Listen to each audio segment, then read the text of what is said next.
I'm going to take this here and make gravy out of it. Let's see if it'll be alright. Oh yeah, that's perfect. And should I make a gravy video? I reckon so. In this segment, we're going to make homemade gravy from roast beef stock.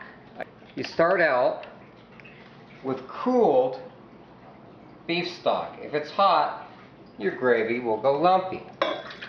The trick to not having lumpy gravy is you add all the flour you're going to add before you ever apply heat. You take purified water and bump it up a bit to about as much gravy as you would like. See? And then we add flour, and this Dormeyer is an adjustable for different size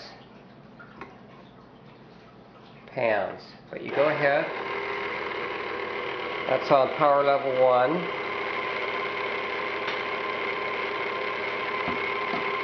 And you put in your flour. Now the more flour you put in, the thicker it's going to be. Keep this in mind, you're not going to know how thick it is until you apply heat. Because what happens is, when you're making gravy, as you apply heat, the flour cooks like it would in any pastry or bread. And that's what actually thickens your gravy. Because I diluted so much of that stock with water, I need to add some salt. And it's also a good idea to add a little pepper too, depending on your taste.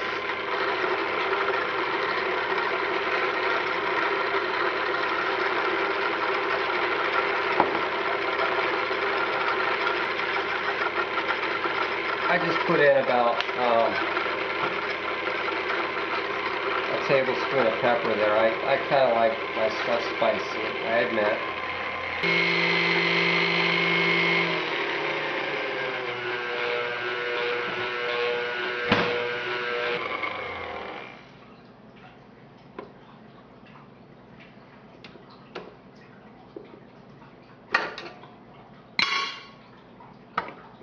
Push that aside, and that's what it looks like. It was real dark before, so there's a pretty fair amount of flour in there. And then for flour, you know, you can use any kind of pan you want, but what you want, really a frying pan works good, but it's not efficient. So you want to use a pan that's got a lot of surface area. Okay, that way you can heat it very evenly. And the trick to cooking flour really is slow, because it'll stick right to the bottom, and then you end up with burnt tasting gravy. That's no good. You don't want that. Your primary heat, you want very high, just to get the temperature up real quick. And then once you start getting that temperature up, you want to back it right down. And also, it's a good idea to have a wooden spoon. Once it starts becoming uncomfortable to your finger, you want to kick the heat down, because it will cook right to the bottom of the pan, which you do not want. If you overcook your gravy, what will happen is the flour will congeal and it'll get thinner all of a sudden, and just very rapidly. So what you want to do is you want to get it to maximum thickness and no more, because there's a over the top of the hill, so to speak. You overcook and it goes right back to a watery state, and nobody likes watery gravy. Okay, elapsed time has only been about 2 minutes, and you can see just how really thick this gravy turned out. I'm very pleased with that. Now, it's not quite up to maximum thickness. I can just tell.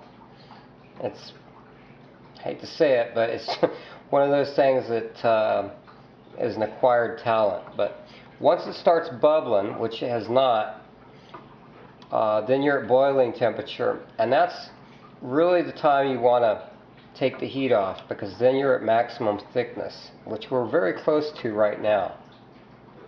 That's stick-to-it gravy. Okay, there was the bubble I was looking for. Another bubble. That means cut the heat completely.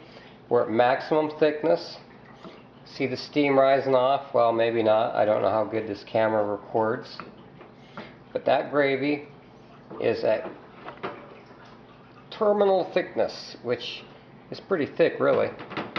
Now, we take, and we'll take one of my canning cans.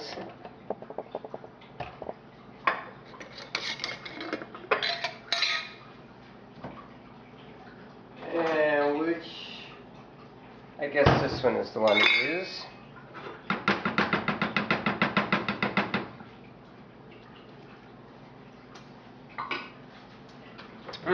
Delicious. Excellent. And you just spatulate that.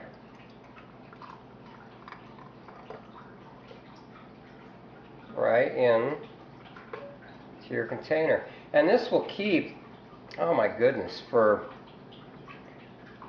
really a couple weeks. And plus it freezes quite well. Gravy, if you do freeze it, you might want to